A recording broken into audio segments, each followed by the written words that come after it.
अस्सलाम वालेकुम दोस्तों and welcome to असास TV.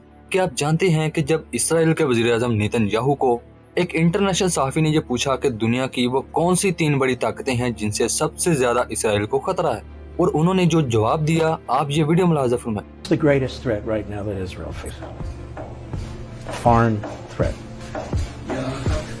Iran. You want the 3 threats? Give me the 3 threats. Iran. और यानी ईरान। और एक बात मैं आपको बता दूं कि इसराइल और फ़लस्तीन का ये जो रीजन है इसके इर्द गिर्द यानी इसराइल और फ़लस्तीन चारों तरफ से मुस्लिम ममालिक से घिरे हुए हैं, और किसी भी मुल्क की ये जुर्रत नहीं है, ये हिम्मत नहीं है कि वो इसराइल के खिलाफ रेजिस्ट कर सके सिवाय एक मुल्क के, और वो है जी ईरान। अब इसराइल को चाहे किसी भी मुल्क से चाहे अल्फाज की सूरत में रेजिस्टेंस मिली है, लेकिन सबसे ज्यादा जो टक्कर मिली है तो सिर्फ और सिर्फ 2 तंजीमें हैं, हिजबुल्लाह और हमास। अब जो हिजबुल्लाह है 1943 में जब लबनान आजाद हुआ, फ्रांसीसी हुकूमत खत्म हुई, तो लबनान में जो हुकूमत थी उनकी पावर थी वो मुख्तलिफ ग्रुप्स में डिवाइड हो गई। एक था जी सुन्नी मुस्लिम्स, दूसरा था जी शिया मुस्लिम्स, और तीसरी जो प्रायोरिटी थी वो थी जी क्रिश्चियंस की। और मामला चलते चलते लेबनान में एक सिविल वॉर छिड़ी जिनमें मुलविस था शाम, यूनाइटेड स्टेट्स यानी यूएस, पैलेस्टाइन और इसराइल।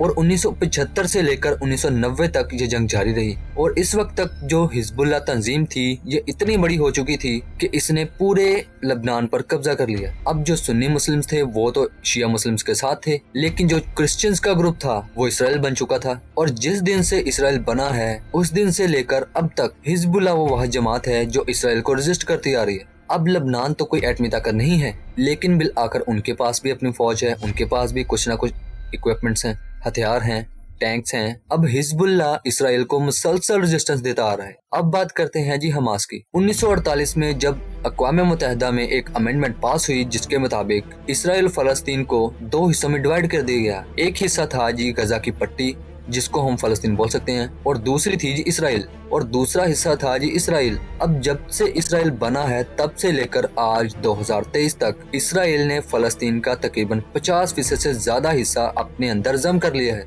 अब ऑब्वियसली फ़लस्तीन को भी रेजिस्टेंस दिखानी थी, तो उनमें जो एक तंजीम है हमास, इनके पास 2006 में इन्होंने ऐलान किया था कि इनके पास 2000 पैरा ट्रूपर्स हैं यानी 2000 सिपाही हैं। और इंटरेस्टिंग चीज मैं आपको बता दूं कि 2006 से लेकर अब तक हमास के पास 40,000 से भी ज्यादा ट्रूपर्स मौजूद हैं। अगर देखा जाए तो ये इसराइल के सामने तो कुछ भी नहीं है, लेकिन हमास को बैकग्राउंड से जो सपोर्ट मिल रही है यानी ईरान और हिजबुल्लाह की, वो मुसलसल इसराइल को रेजिस्टेंस दिखा रहा है। तो हालिया ही में 2 हफ्ते पहले जब हमास ने इसराइल के ऊपर हमला किया तो सिर्फ और सिर्फ 20 मिनट के अंदर 5000 से ज्यादा रॉकेट इसराइल के ऊपर फायर किए गए। और इसराइल की इंटेलिजेंस एजेंसियों ने ये एतराफ किया है कि हमास के पास तकरीबन 50,000 से ज्यादा रॉकेट हैं। और यहाँ पे इंटरेस्टिंग चीज मैं आपको बताऊं वो ये है कि हमास ने इसके जवाब में अपनी जो पावर शो की उनमें उन्होंने ये कहा कि उनके पास 1 लाख से ज्यादा रॉकेट हैं। और ये खबर ऑब्वियसली इसराइल को परेशान तो जरूर करेगी। और हालिया ही में जो हमला हुआ इसमें तकरीबन 7,000 से ज्यादा फलस्तीनी शहीद हो चुके हैं, और हमास के इसराइल के ऊपर हमलों के नतीजे में तकरीबन 1400 से ज्यादा इसराइली हलाक हो चुके हैं। और रिसेंटली जब इसराइल ने हुक्म दिया कि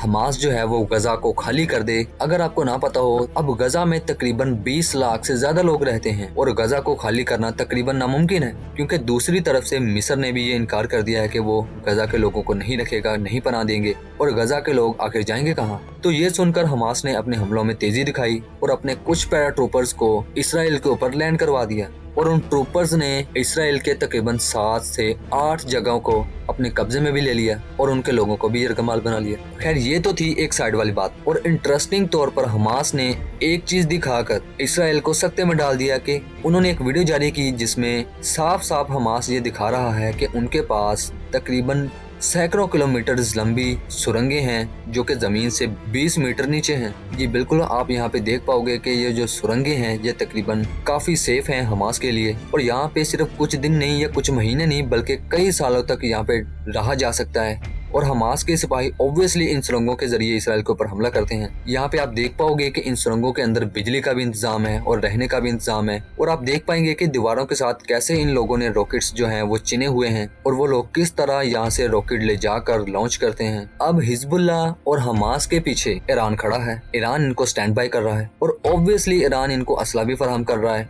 ہر طرح کی سپورٹ بھی دے رہا ہے۔ تو ان سب چیزوں کو دیکھ کر ہم یہ کہہ سکتے ہیں کہ حماس اور حزب اللہ یہ اتنی آسانی سے ہار ماننے والے نہیں ہیں اور یہ کافی عرصے تک اپنی جنگ کو جاری رکھ سکتے ہیں۔ لیکن اسرائیل اور فلسطین میں یہ جو حالات ہیں یہ کافی افسوسناک ہیں۔ تو دعا ہے کہ سب کچھ بہتر ہو جائے۔ See you in the next video. Thank you so much for watching.